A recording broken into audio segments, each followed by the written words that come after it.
This podcast is part of the Soul Zone Network.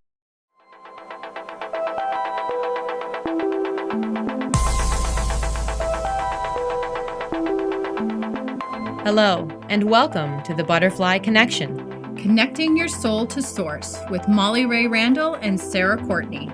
We are all connected, and we are not alone. What if you could rebirth your soul, gain movement in your life, and reconnect with your authentic self? Join us each week as we connect with Source to answer the burning questions that lie deep within us and gain clarity and wisdom to soar to our greatest potential. It's time to fly.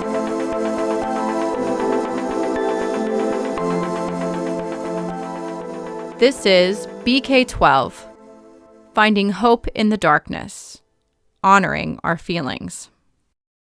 Hello, it's Molly and Sara. Hi, everyone. We are back again for another fantastic week with you.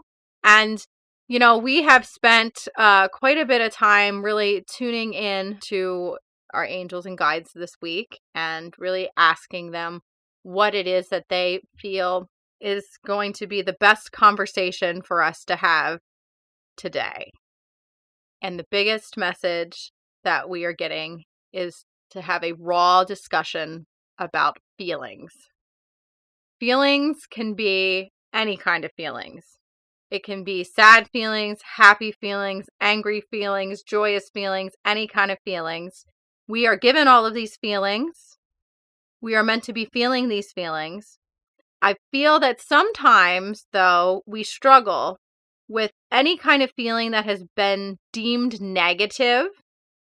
So some of those examples of negative feelings that people would call negative feelings would be anger, sadness, crying, anything that doesn't feel happy and joyous. A lot of people have a tendency to shy away from wanting to feel anything that might not feel positive to them. So we want to talk about that a lot more in depth today, about how we can be vulnerable and we can feel these feelings and ways to work through the feelings so that we can reach a greater perspective of perception of life and ourselves and just be moving in a forward motion. Yes, and I know for myself, emotions haven't always been and feelings haven't always been the easiest to express. And in the past few years, one of the biggest things that I have learned is you cannot go through the feelings and you cannot let go of them until you acknowledge their existence. You have to say, all right, I know they're there. I know that this doesn't feel very good right now, especially if they are a feeling of sadness or anger or bitterness or whatever it may be. But you have to be okay with the fact that you are having them. And I truly feel that we don't always do that. We push them down or we push them aside. And then in the process of doing so, we lose ourselves in the ocean wave and it overcomes us. And when we push our emotions and our feelings away, we do ourselves a very large disservice because then it overwhelms us to the point where we cannot function. So by feeling feelings is literally the first step in the direction to releasing them. Absolutely. And you probably have seen this with people who struggle to really want to work through any kind of feelings of sadness or anger. As you stuff those feelings down and you continue to stuff those feelings down, eventually there is no place left to stuff them. And a lot of times those people will end up exploding. It is like a volcanic eruption. And then you're looking, and especially if this is a person that never communicates feelings, if they go into this volcanic eruption, whoever's there listening literally is in this space of, where is this coming from? I had no idea you had these feelings. I had no idea that you felt this way or that you were even struggling in this way. And it's not healthy. It is not healthy for us to stuff emotions in. And I will be honest, I think we're all guilty at some point in our lives of stuffing in emotions. And then when you finally are in a place where you are willing to actually start feeling them, it is very much like peeling an onion back, because you work through the feelings, you think you got there, and then something else might come up and might trigger those feelings again. And then you got to work through that section and peel that layer back. And it can be tricky. It definitely requires some patience and kindness towards yourself to really allow those negative feelings to come through. Right. And also, because especially if you're pushing those emotions away, not only will they have to peel back like an onion layer, they almost have to. Because especially if you have very intense emotions, if you try to feel them all at the same time or you try to work through it all, it can be very overwhelming. And I've had a lot of experience with this because I have severe anxiety disorder. And up until a couple of years ago, I really didn't even know or want to acknowledge the fact that I even had anxiety. And it completely overwhelmed me. And it wasn't until I started to acknowledge it that I was able to start peeling back those onion layers. So it's really important to remember that you have to peel them back a little bit at a time because you don't want to be overwhelmed by it. Yeah, and there's also, situations in our lives where sometimes we don't have the ability to feel in that moment, but then they start to creep up later. And a really raw, vulnerable discussion that I'm going to share with you right now has to do with my children. They came 3 months early. And like right now, it's hard for me to have the conversation, but I need to. So they came 3 months early and they were delivered emergency C-section. I came out, they had to put me to sleep. All I wanted to know is if they were alive. That's all that mattered to me. Once I found out that they were alive, all that mattered to me was keeping them alive. I did not have time. I did not have time to grieve the fact that I missed my third trimester. I did not have time to grieve the fact that I didn't even get to see my children when they were born. I didn't have time. I didn't even have time to think about the fact that they could die or they might die or we were all close to dying. And I didn't have time to think about all that. My sole concern was I need to get out of this hospital bed. No matter how much pain I'm in, I have to get out of this hospital bed. I have to see my babies and I have to let them know that I am here for them. And there's so many times in our lives when we're struggling with things, and it doesn't matter how little you are or how old you are. You need to know somebody's on your side. You need to know you've got that love and support. And that is all I wanted to be for my children. I spent 147 days in a NICU, 8 to 12 hours a day with them. Any minute I could spend with them, I could. If I could have stayed there permanently, I would have. But I held their hand. I stayed by their side. I let them know that I was there and I was always going to be there. And I'm extremely blessed to say today they are 7 years old. All of the trials and tribulations that we went through, you would never know looking at them today. It's absolutely amazing. But here's what's so raw about this. They just had a 7th birthday. And now all of a sudden, it's like Source put me back into 2011 and ripped the Band-Aid off and said, you gotta feel, it's time to feel these feelings. Because if you don't feel these feelings, you're always going to be living with them with this thought in the back of your mind of how they came into the world and how traumatic it was and the traumatic feelings that you experience living that. And post-traumatic stress is a real thing. It's not just in one or two incidences. You can deal with post-traumatic stress in your childhood. You can deal with post-traumatic stress having your children early. You can deal with post-traumatic stress from an accident. There's so many situations where that can happen. And I think a lot of people are so afraid to talk about their feelings and be honest with their feelings or even ask for help. And then you feel alone and you don't know how to come back from that. And the message today is You are strong. You have an inner strength in you, and you have the capability to feel those feelings and work through them. And you have the capability of asking for help. And if you ask for help, the right people will come in your path. No matter how bad the feelings are, if you allow yourself to feel them, you're not going to crumble. It may feel in that moment like someone is ripping your heart to shreds and you can't catch your breath and you're not going to make it, but you will. I promise you will, because I have been there and I have felt that. And I'm here to tell the story. And I'm here to say, even though I still have more tears to shed and I need to honor that, I have released so much. Just even in the last couple months that I was finally ready to peel back and release. And we have to be able to honor ourselves in that way, because if you feel all of these horrible, traumatic feelings and you don't release them, then you can't really open your eyes to the beauty that is around you. You can't really see the love and the joy and all of the wonderful things. I am blessed. I have two beautiful girls who are amazing. And if I don't allow myself to work through all these feelings, I'm never going to truly be able to enjoy them in the way that I'm meant to. Thank you for sharing that very emotional story. And on top of honoring yourself, you also have to tell yourself and say to yourself, it is okay to have the feelings. It is okay.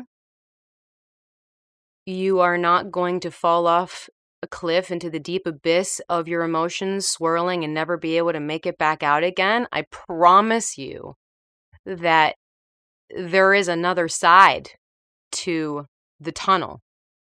But just looking at yourself in the mirror, if you're having one of those days where you feel as though the emotions are too strong to handle, and say to yourself, it's okay. I'm going to make it through. And if you cry, it's what's best for you to do at that time. If you go and find a pillow and you punch a pillow, it's what you need to do at that time. The point I'm trying to make here is that you have to allow yourself to be in the ugly moments. And then once you get to ugly, you just feel ugly and you feel upset, or you feel whatever emotion it is that you're feeling at that time. Because if you don't, you're not honoring what you need.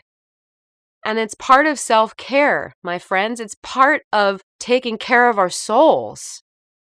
If you have a plant and you never water it, what happens to the plant? It dries up and it dies. We need to feed our soul, and we can't feed our soul unless we water it.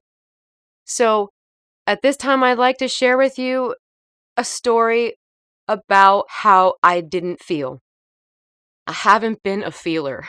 I've always held my emotions back, and I think that's contributed a lot to my anxiety. But when you go into a doctor's office with your mom, who's been ill for more than half of your life, and you love her so much, and the doctor and the nurse say, this is the last effort, this is the last thing we can offer you, and if it doesn't work, you're going to die.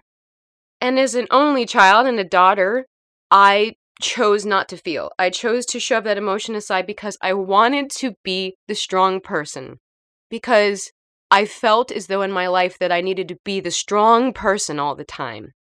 And I was not honoring myself. I was doing myself a great disservice, not only to myself by not feeling my feelings, but to others. Because our relationships that we have are built on how we show love and how we show our feelings outward to them. So my mom went in for the surgery, and I continued to be a rock. I continued to not feel, and I continued to just keep being strong. And I couldn't do it. Eventually, I broke down. And it was one of the hardest things I ever had to do in my life when my mom was on death's door, and I came to the ICU room, And the nurses and the doctors kept saying, we're sorry, she can't see you yet. She can't see you yet. 45 minutes go by, an hour goes by, 2 hours go by, still nothing, no word. Kept calling back to the ICU. Little did I know, they almost lost her. She bled out, and I didn't know anything except 2 very nervous doctors that came into the room. And I thought the worst. I thought they were going to tell me that we're sorry, but we lost her. We have to allow ourselves to feel, because feeling is what makes us alive and want to fight. And of all things to fight for, we are worth fighting for. And my mom did make it through, and thank God, because it's a blessing that she's still on this planet after everything that she's gone through. So the blessings are in the feeling too. Yes. And I think a really key point in Sara and I sharing and being vulnerable with you today about things that have been emotional for us and that we are working through emotionally, we have to remember that in many times in our lives, our souls blossom and grow the most when we are in situations that may feel traumatic or scary or emotional, a time where we have to cry.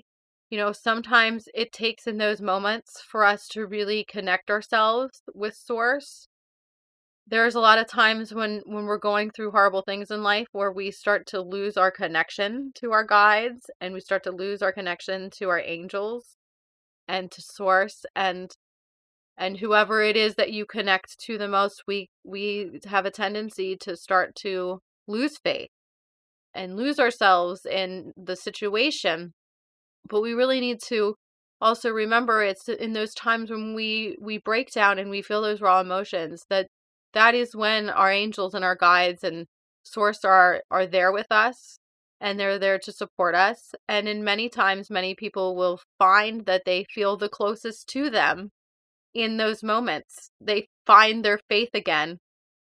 And I can imagine, Sara, that not only you, but in your mom experiencing that situation, it probably brought her faith into a completely different perspective than how she may have viewed it before the experience. Yes. And she actually did say that to me, that, so many things could have gone wrong, but so many things went right. And I'm sure the same is true of everything that you went through with your daughters. Absolutely.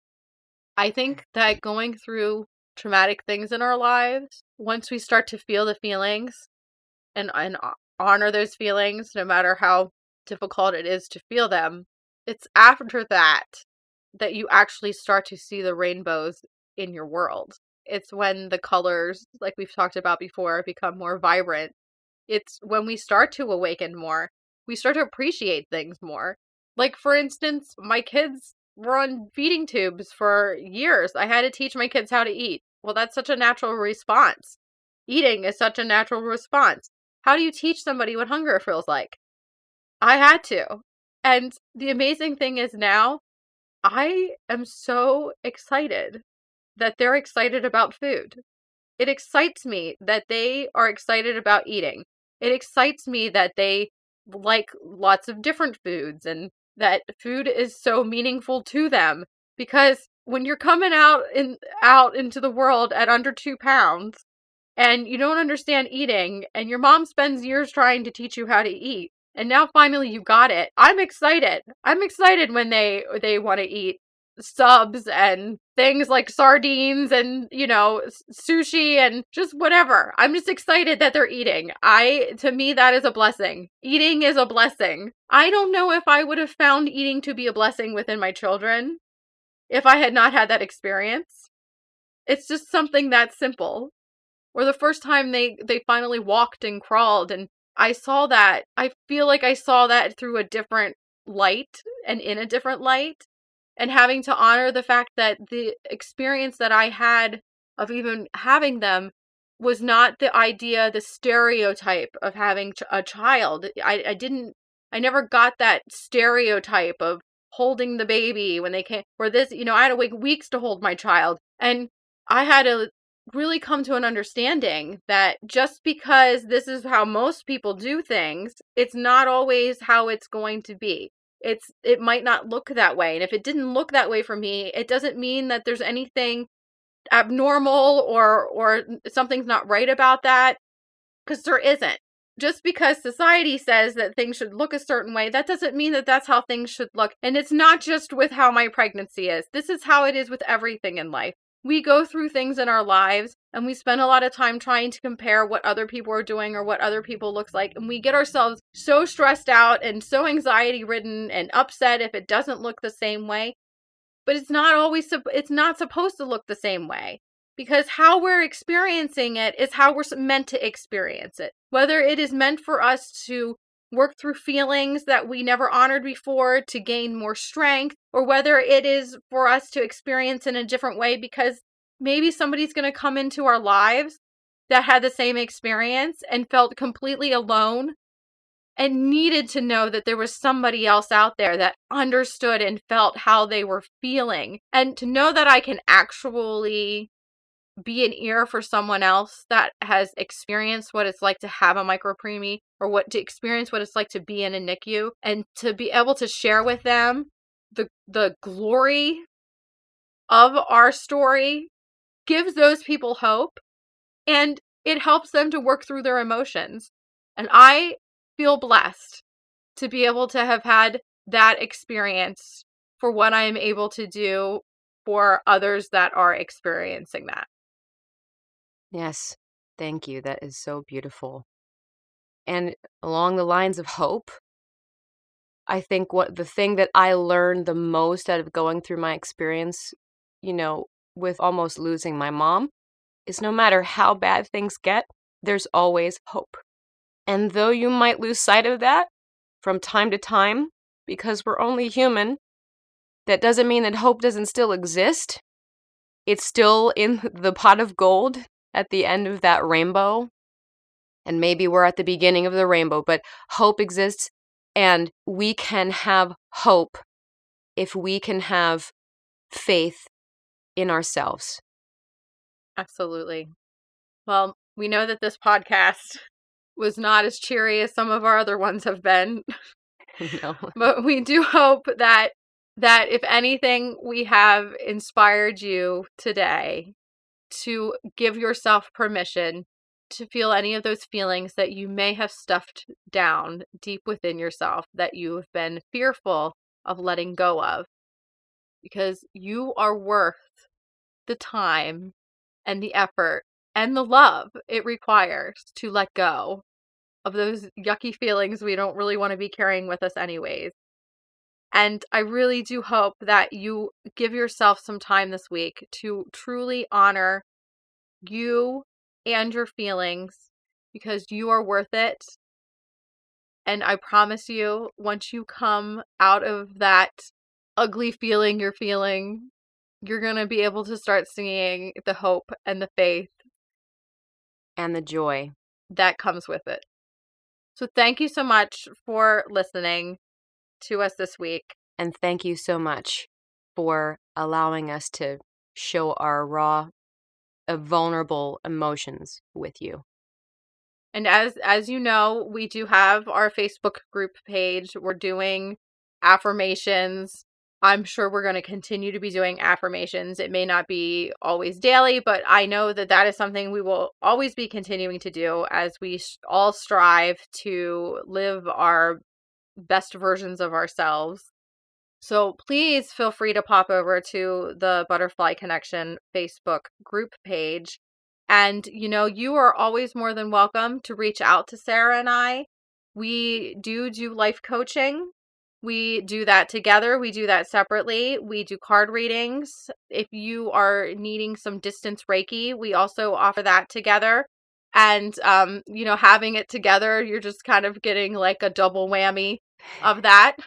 But if you feel that you need some support in that kind of way, please feel free to go to our website, the Butterfly Kinection, KINECTION.com, and you can set up an appointment with us, and we can give you a distant Reiki session or whatever we have service-wise that you might feel drawn to that could help you to feel the feelings and to get on the path that you have been knowing that you should be on. Yes. So have a beautiful, blessed week. And I promise you, sneak peek for next week, we are going to be talking about good feelings. Yes, we will. All right. Many love, light, and blessings to you.